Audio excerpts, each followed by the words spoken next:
देश के खातिर जीऊँ मैं, हाँ देश के खातिर जीऊँ मैं, हाँ देश में ही मर जाऊँ।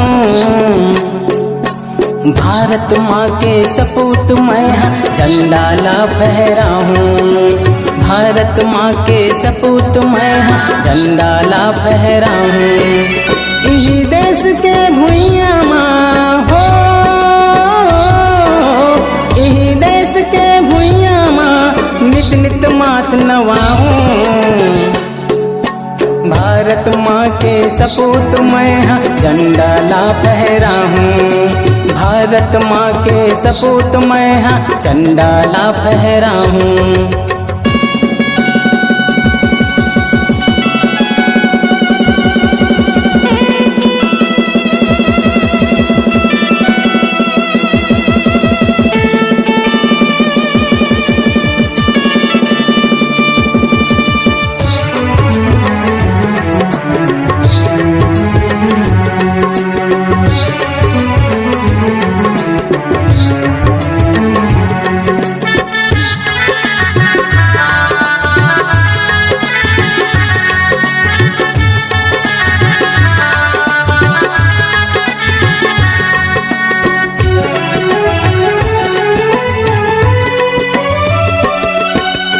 कोई कहते छत्तीसगढ़िया, कोई कहे पंजाबी,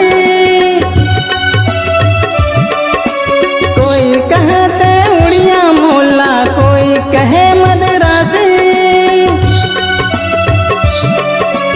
कोई कहते छत्तीसगढ़िया, कोई कहे पंजाबी, कोई कहते उड़िया मोला, कोई कहे मद्रासी। ना पंजाबी ना मद्रासी हो,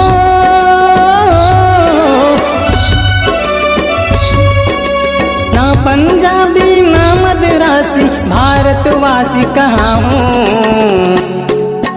भारत माँ के सपूत मैं, हाँ झंडा ला फहराऊँ। भारत माँ के सपूत मैं, हाँ झंडा ला फहराऊँ।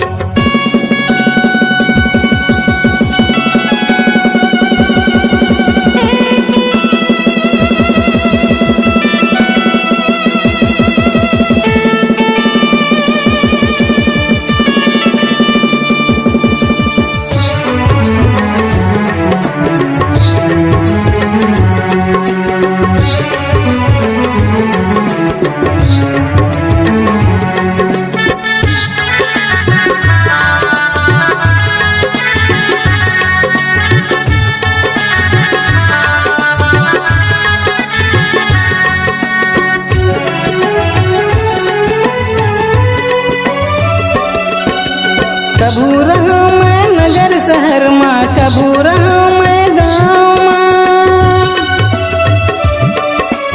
कभू रहूँ मैं जंगल झाड़ी में, कभू रहूँ पहाड़ माँ, कभू रहूँ मैं नगर शहर माँ, कभू रहूँ मैं गाँव माँ, कभू रहूँ मैं जंगल झाड़ी, कभू रहूँ पहाड़ माँ। देश में दुश्मन आई का हो,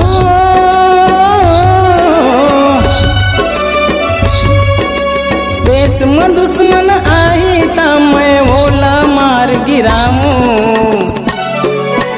भारत माँ के सपूत मैं, हाँ झंडा ला फहराऊँ। भारत माँ के सपूत मैं, हाँ झंडा ला फहराऊँ। देश के खातिर जीऊँ मैं, हाँ देश में ही मर जाऊँ। देश के खातिर जीऊँ मैं, हाँ देश में ही मर जाऊँ। भारत माँ के सपूत मैं, हाँ झंडा ला फहराऊँ। भारत माँ के सपूत मैं हाँ झंडा ला फहराऊं। भारत माँ के सपूत मैं हाँ झंडा ला फहराऊं। भारत माँ के सपूत मैं हाँ झंडा ला फहराऊं। भारत माँ के सपूत मैं हाँ झंडा ला फहराऊं।